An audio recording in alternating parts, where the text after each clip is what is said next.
welcome to the Everyone Hates Car Salesman podcast. Welcome. My name is. Don't interrupt me. Welcome. Don't. Hi, Sean. That's what they want to hear. Why don't you say hello? Say hello. Everybody wants to hear you. Say hello. Hi, my name's Sean. That's my friend and partner, Ina. Hi, that's me. What up? What up? So this is kind of new for people who have been listening to the podcast to kind of hear my voice over here. So yeah, you're gonna see me. Like I like my role in here. I'm kind of putting in the questions in the interview, kind of moderating everything. But like I just let the goat be the goat. Like You're mothering. no, don't you dare put You're me in that mothering. box. No. You're mothering. No. No, you do Yeah. fine. You keep me in line. You keep me together. It's amazing how good you are at it, actually. Nobody can tame you. You're like the goat. No, but you know what? I will tell you this though. You know what I like about this podcast is that it's a challenge for me because I have so many things that I want to spit out and just blurt out, but I can't. Like, because I don't want to get kicked off the internet. You know what I mean? So like, there's so many things that come into my head, and I'm like, da, da, da, and then I'm like, you can't say that. You know what I mean? But I feel like this is the space to do that. Like these intros, like I want people to like see the real goat. You know, Yeah. like No, I get it. No, you're right. You're right. You're right. You're right. Right. I just, I mean, if I said what was really going on in here, I mean, I don't want to go to jail. I mean, I mean, I don't necessarily want you to spit those things out when we're on a call with the CEO of the NIADA, I almost did. right? Like, no, Yeah. like that's what this space is for. You got to save it all for the Yeah. intro. Yeah, no, Save it for I this. tamed it down a little bit, but no, yeah, Jeff is awesome. I mean, he's an amazing leader. He's an amazing culture creator within his association for sure, but even internally, but members wise, you could tell that he just fosters a culture of community and empathy and intelligent strategic thinking. I mean, he's just an impressive guy. Yeah, no, and he's just such a nice guy. Like Yeah, that's the first thing and that I he's really noticed. nice. Yeah, Yeah, he's yeah, just like a nice guy, like somebody you can talk to, somebody you can just like say anything to, and he's just gonna roll with it, right? yeah, yeah. So we are interviewing like right here on the podcast Jeff Martin from Yep. the NIDA. He's the CEO of the NIDA, and the most exciting thing that is happening next month is their conference in Vegas, to which Vegas, baby. we are going. Yeah, we're We're gonna going. be there. We're going. We're going. So We're gonna. everybody, yeah, We're but going. people are just gonna come and see me, right? Like just see, like match the accent to the face. That's I would come and see you if I yeah, heard that accent. I'd be like, "Where's that girl?" That's. I exactly. mean, So yeah, if anybody can say, but no, I know my role in this situation. You are the celebrity here. You are I the don't know one that about people that. want to see. I don't know. All I know is that everybody that we've met and came in contact with so far offers you a job. That kind of did happen, right? That's a thing. That's a thing. That's a thing. Yeah. That can happen. No, everybody wants to see the goat. So here's what we have prepared for everybody who's coming to the NIADA convention and expo. It's Yeah. happening June 23rd to the 26th in Las Vegas at the Fontainebleau Hotel. We are going to be there. We're going to be there in the exhibit hall. We have a booth set up where we're going to be recording a live podcast. And anybody who comes up to us, we can record content with you so you can put it on your account, draw eyeballs because the goat is right there with you. So I just suggest, first of all, I'm very excited about this, but I just suggest that if you are going to the conference, stop by our booth as early as possible because we do expect there to be a line out the door of people wanting to create content with the goat. So right. Come early. Yeah. Right? Seriously? You did it again. Seriously? You did it again. Seriously? You did it again. Yeah. That's what she said. Okay. Yeah. No, that's not what she said. That is not what she said. That is the opposite of what she said. Yeah, that's not what she said. I am just saying we're going to an NIADA conference. Everybody should join us there. The links are below. If you actually go to goatforreal216.com/NIADA, that will take you straight to the registration page. And if you make it there, stop by our booth, record content with us, come, and maybe you'll even be featured on the podcast. We're going to be there ready to be recording a podcast live. We're going to have way more information about all the things we're going to be doing in our booth through our social media accounts. So make sure that you're following Goat for Real Media on TikTok and on Instagram. That's where we're going to be putting all of that information. It's going to get crazy. I don't know what's going to happen. I'm scared. It's going to get nuts. It's going to be amazing. It could get crazy. And I can't wait to go to Vegas. It's been a while. Yeah, Vegas. Yeah, we're doing it. And I'm super stoked about it. So I can't wait. And yeah, let's talk to Jeff. All right, let's go to our interview. That's it. Let's start the podcast. Here we come, Jeff. Let's go.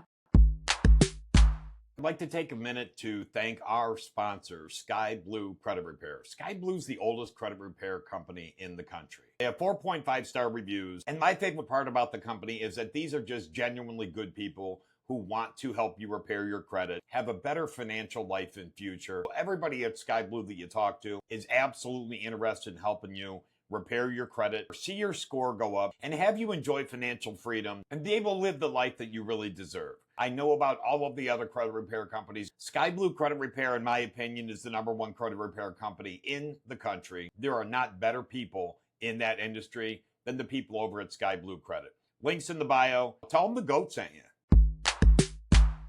Hello, everybody. Today we have a sweet treat for everyone. We have Jeff Martin from the NIADA, and there is a big conference and expo happening next month. So we want to hear all of the details. But first, Jeff, how are you? Thank you so much for being here. I'm doing fantastic, Ina. Thank you for having me. Certainly looking forward to the convention next month out in Las Vegas. Man. We are looking forward to. Sean, say hi to everyone. Hi, everybody. I am. Hey, Jeff. I'll be honest with you. I'm not much of a convention guy. I have not been historically, but I don't know that. I don't know that I've been so excited about an event as I am literally about this. I mean, I am super stoked about it. Everybody that I talk to is like, "Oh my gosh, it's the best convention. You're going to have so much fun." And I'm like, "All right." And then as more people say it, I'm like, "Sounds like it's going to be fire. Sounds like it's going to be a blast." Yeah, we're looking forward to it. Well, hopefully we're going to sway you over. And after this convention, this will be one you're never going to want to miss. But if you're in the automotive space and you just enjoy talking about whether it's automobiles, the automobile industry, whether you're a manager, you're an owner, you know, the networking, the education that we have, this is a really, really exciting convention and a great opportunity. And this is going to be my first automotive convention. I've been to many conventions over the years. So this is my first time actually going and being an exhibitor and having a booth in there. I am really having so much fun with it. So, but before we start and get talking about all of that, can you share with everybody, how did you end up here? How did you become the man in charge at the NIADA? Well, and for everybody, obviously, everybody knows it's the National Independent Auto Dealers Association. So how did you get here? Yeah, well, it's kind of an interesting path. I spent about 18 years with the Texas Independent Automobile Dealers Association. So if you think about the National Association, we have state affiliates who really do a lot of the heavy lifting and a lot of the work, where there's a two-tiered system. So if you belong to your state affiliate or your state association, you automatically belong to NIADA. So I spent about 18 years representing dealers in Texas. It was an opportunity of a lifetime for me. And then just 2 years ago, NIADA reached out. They were looking for a new CEO. And so I had some conversations with some board members, and I was fortunate enough that they asked me to take this position. And so here I am today. Yeah. It's who you know, right? It's who you know, not what you know. I mean, right. It is, right? Sure. And that's something we didn't realize before. Like, if you're a member of the state associations, you're automatically also a member of the national one. Is that correct? Right. If the state association is affiliated with NIADA, and we have 32 state affiliates. But yes, that's the way that works. You're automatically a member of NIADA. So the states collect the dues, and then the states remit a portion of those dues to NIADA to make you a member. What are some of the benefits that people get out of being a member? Why would anybody join it? Yeah, look, the number one reason that you should belong to your association is because of the advocacy, the efforts that we put forth in Washington, D.C., protecting the interest of the industry, certainly advocating on behalf of legislation that we think will positively impact the industry and protecting the industry. This is a very, very heavily regulated industry at the federal level with the FTC, the CFPB, even the IRS. That's the primary reason that you should belong to your association. Certainly, there are some benefits outside of that. One of them is the convention that we were just talking about earlier. Members of the association are able to receive about a $400 discount from attending. And then we have, a plethora of benefits outside of that, whether they be, the NIADA credit card. We have discount programs with some of our vendors like AutoZone. And so, the kind of traditional benefits and discounts that you receive from being a member of the association. But the primary reason is that advocacy, an association that helps the dealer stay compliant. We send out a monthly magazine. We send an email once a week, and our magazine and our emails are really geared toward helping our dealers stay compliant, helping our dealers stay on top of some of the best practices in the industry. Jeff, I'm confused because I think that what you just said is that car dealers can occasionally need help being compliant. It doesn't hurt to get a reminder. My volume, is that a thing? Is that a thing? Yeah, well, so it doesn't hurt to get a reminder every now and then. A reminder.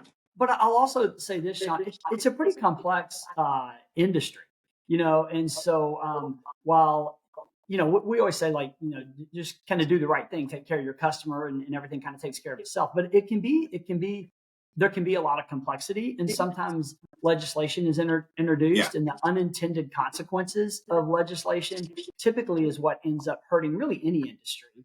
And so our responsibility is to make sure that whenever that legislation is introduced, whenever rules are introduced, that we're vetting that legislation, we're vetting those rules so that there aren't unintended consequences that end up having a negative impact on the industry.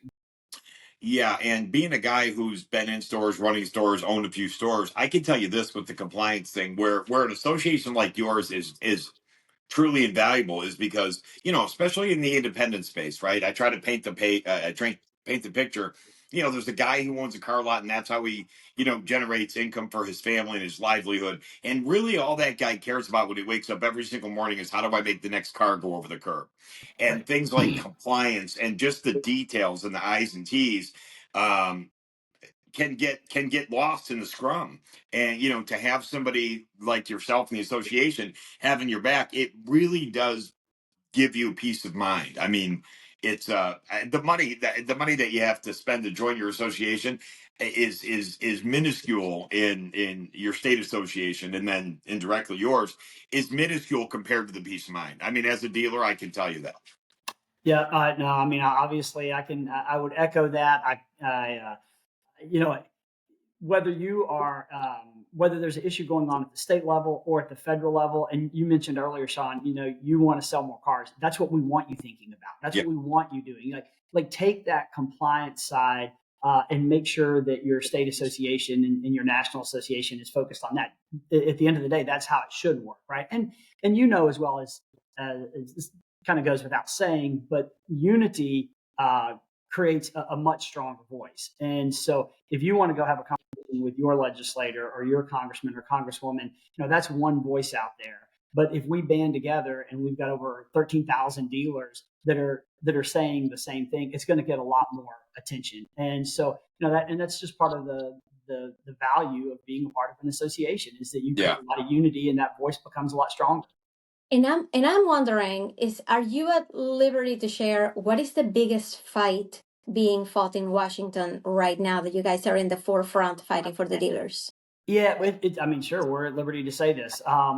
So we feel like in the last couple of years that there are two federal agencies that oversee our industry, the FTC and the CFPB, and we feel like there's been a little bit of over-regulation with those two industries. So the biggest fight for us is to make sure that we can kind of rein in some of that regulation, but it's not necessarily like we're not opposed to regulation. Regulation is a good thing, but we always talk about having good, smart regulation that creates a level playing field for the industry, is good for the consumers, and it's good for the dealer. And so for us right now, Ina, it's more about making sure that the FTC and the CFPB are educated on how their decisions impact the industry and ultimately how their decisions impact consumers. And so the example I will use is, legislators a lot of times, or I should say regulators, a lot of times will talk about, more disclosure. And we're certainly not opposed to disclosure. We advocate for and encourage our dealers to make sure that they're clearly and transparently disclosing to the consumer. But when you start regulating that, sometimes what ends up happening is you'll start saying we have to prove that you have some form of disclosure, whether it's a piece of paper or it's a recorded document or whatever, or a recording. And once you start creating more and more cost and expense for that dealer, well, then that's passed on to the consumer. And so it ends up being a negative or an unintended consequence where it makes automobiles more expensive. And so part of that is our responsibility to make sure that we're educating those agencies so that they understand what that impact has on not only the dealer, but also on the consumer. Got it. So if I'm understanding it correctly, there is a rule that says, hey, you need to provide disclosures, but now there's additional regulation saying now you have to prove to me that you did, and you have to keep track of those records, and you have to add all of this overhead. And they're like, wait a minute, you already gave me the rule. I can follow the rule, but now you're just getting into the nitty gritty of how I'm going to do it, and that is just adding more cost to the operation. You're hired. Yeah. She's great. I mean, listen, I'll split her up. We can share the cost if you want to. We'll figure it out later. Well, and I'll tell you, to Ina's point though, that's a great point. But and here's the thing, and again, look, we're not asking anybody for sympathy. Any of these agencies to take it easy or have any leniency, but they sometimes I think that they forget, Jeff. We're not dealing with, and there are intellectually stimulating independent dealers, very smart guys. But we are not by nature dealing with the type of guys that are used to pushing those pencils and that red tape and all that stuff and having the patience or wherewithal to follow through. Again, most great independent car dealers by nature are just great car guys. And they're, they got that little bit of a gunslinger mentality. And I don't mean that they cross lines. I mean that they're juggling 20 things. And then you have this regulation that you're like, oh my gosh, I got to remember that I got to do this, that, and the other. And again, most of these guys, I would say, Jeff, you can give me the percentage. Most of these guys are small shops, maybe selling, I don't know, 25 to 45 cars a month, just trying to feed their family and eke out a living. And they run lean. Staff wise, these guys run lean. Independents run lean. I mean, a girl like Ina would have 19 jobs in an independent place. That's right. Right. So I think that's a little bit of a challenge for some of the guys. They're just not used to that type of, kind of corporate-y type thing, I guess. They're used to, going to the auction, grabbing a coffee on the way back to the shop, slinging a car, and you know what I mean? So I can't really overemphasize the importance of having the association behind it. So no, I appreciate it. And I think all those that's all well said, and also it's a really resilient group. The word independent means something with our dealers, right? They're all the things that you said, they're providing for their families, but they're also they're very integrated in their communities.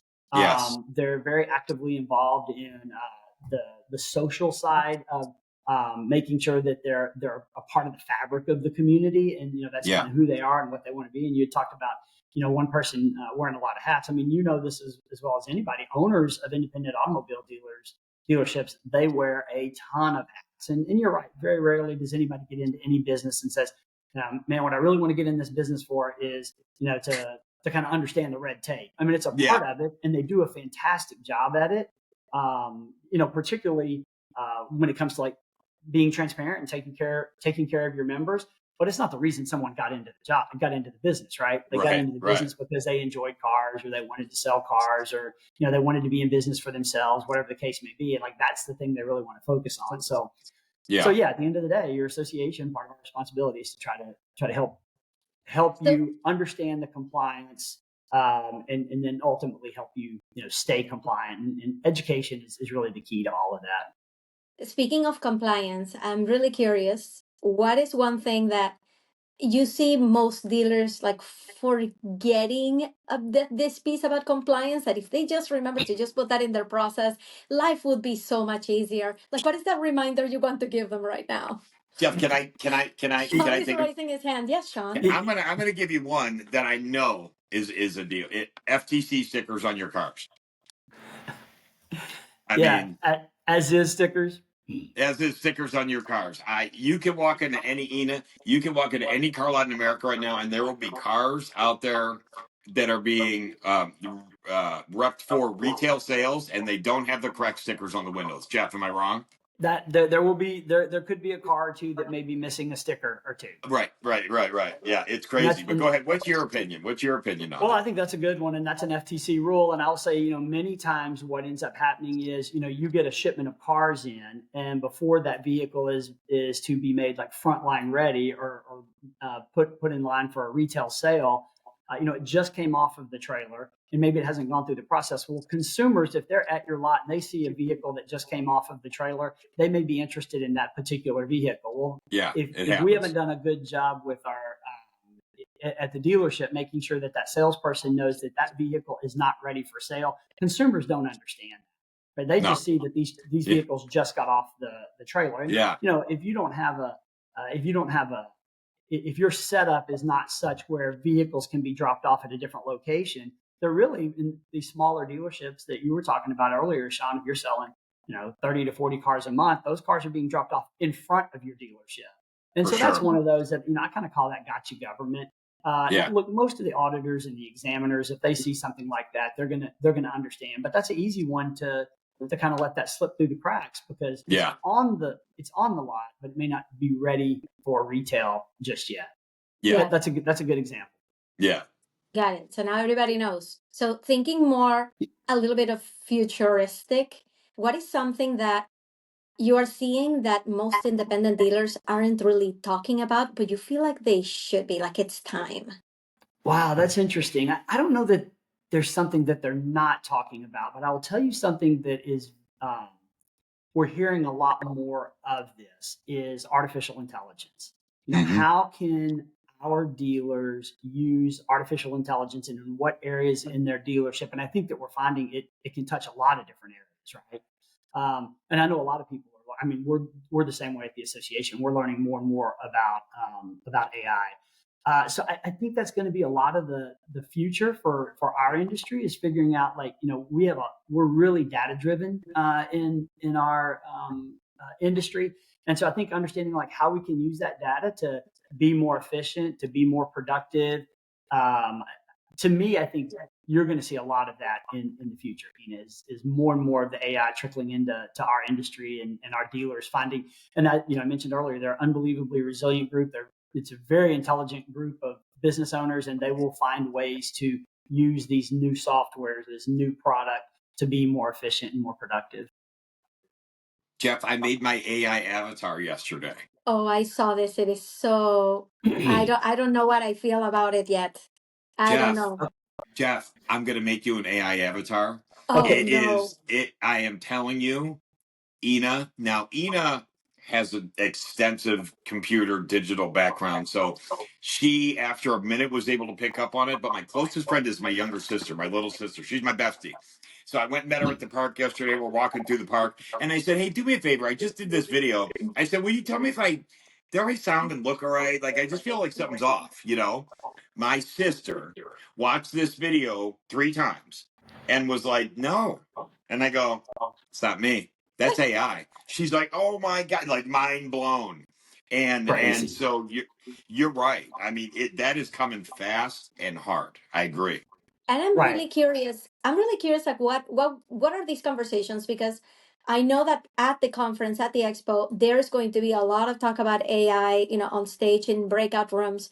And I'm really curious, like when we're talking about AI in automotive, especially for independent dealers, what are we talking about, right? When I say AI, some people think exactly what Sean just said. Hey, creating your avatar and like duplicating yourself online, right? Some people think, oh, ChatGPT, I've been using that a lot. So what are some of the tools or functionalities about AI that independent dealers could be using?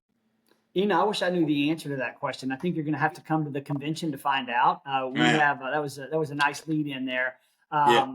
I think we have like 7 different sessions this year that are focused on AI. But I'll tell you some of the dealers that I see they're using AI right now to help with their underwriting. And the AI can basically get better and better and better at underwriting. We have dealers out there that are using AI to help with their training. We had talked earlier about some of the compliance training. There's a lot of training that is available to members out there, or to our to dealers out there. And I think we're starting to see dealers find ways to use that information. And also, you had mentioned the chat GTP. Having that connection with your customer is really important. And for a lot of our dealers, maybe they don't use, maybe they're not very proficient in writing blogs, or they know a lot about maintaining vehicles, but maybe they're just not a very proficient writer. So they can use chat GTP to help in communicating with their customers sometimes, and keeping their customer engaged even after the sale of a vehicle. And AI has certainly played a role and is playing a role for a lot of our dealers in that area.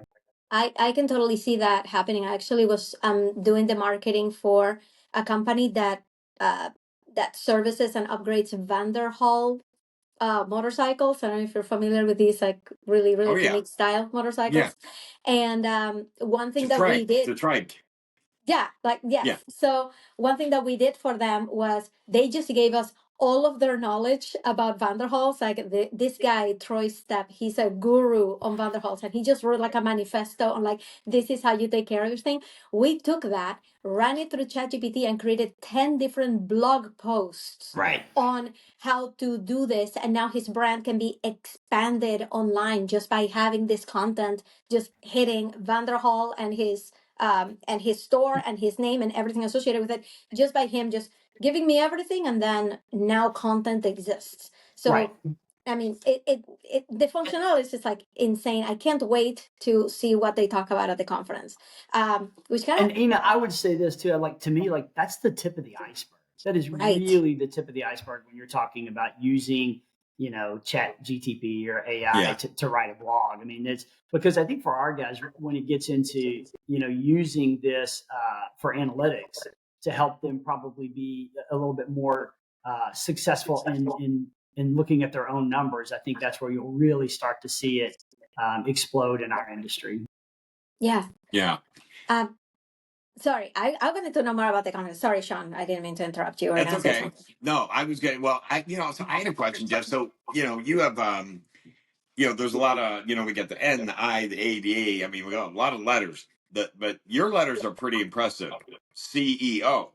But I would like to know, I want to know this personally. What does that mean as far as what do you like every day? Like, I mean, when you wake up in the morning, what are the 3 things that are okay, as CEO of this big association, I have to, I mean, is it 90 things, or do you have 3 or 4 core things that you focus on every single day? How does that look? Wow, that's a great question. So I think probably the thing, let me start by saying we have a fantastic team here at the association. And so while our responsibility is to govern the our responsibility is to manage the association. We have leaders within the association, and we will have elected officers. This is all going to happen at the convention, where we'll have 12 board members who are elected by the members of the association, and their responsibility is to govern the association. So when I wake up in the morning, I would say number one is our team have the resources that they need to be successful, but also do the leaders of our association do they have the information that we need to be providing to them, the transparency about what we're doing internally with the association, so that they can fulfill their role and help govern and lead the association, into the future of whatever that looks like. So I would say really those are the 2 primary responsibilities I have. You've got committees and boards who are going to be focused on the 5-year strategy of the association. I need to make sure that I understand that and that I impart that to our team internally, so that we can fulfill whatever that goal or that mission is. We've obviously talked a lot about the compliance and regulatory environment and things of that nature. And that's a lot of times we have to kind of make sure we're connecting that. Are we making sure we're listening to our members? That's our number one responsibility. And are we able to, accomplish what it is that they're asking us to do for them? And for me, I tell our team all the time, the three things that I think are the most important are, accountability. We have to be accountable to ourselves. We have to be accountable to the members of our association, our board. We have to be accountable to our team internally.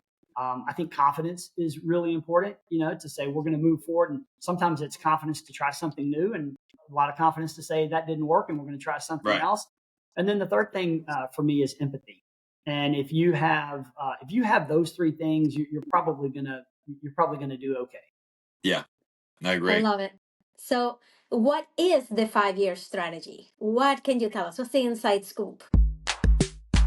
I'd like to take a minute to thank our sponsor, Sky Blue Credit Repair. Sky Blue is the oldest credit repair company in the country. They have 4.5-star reviews, and my favorite part about the company is that these are just genuinely good people who want to help you repair your credit, have a better financial life in future. Everybody at Sky Blue that you talk to is absolutely interested in helping you repair your credit, see your score go up, and have you enjoy financial freedom and be able to live the life that you really deserve. I know about all of the other credit repair companies. Sky Blue Credit Repair, in my opinion, is the number one credit repair company in the country. There are not better people in that industry than the people over at Sky Blue Credit. Links in the bio. Tell them the GOAT sent you.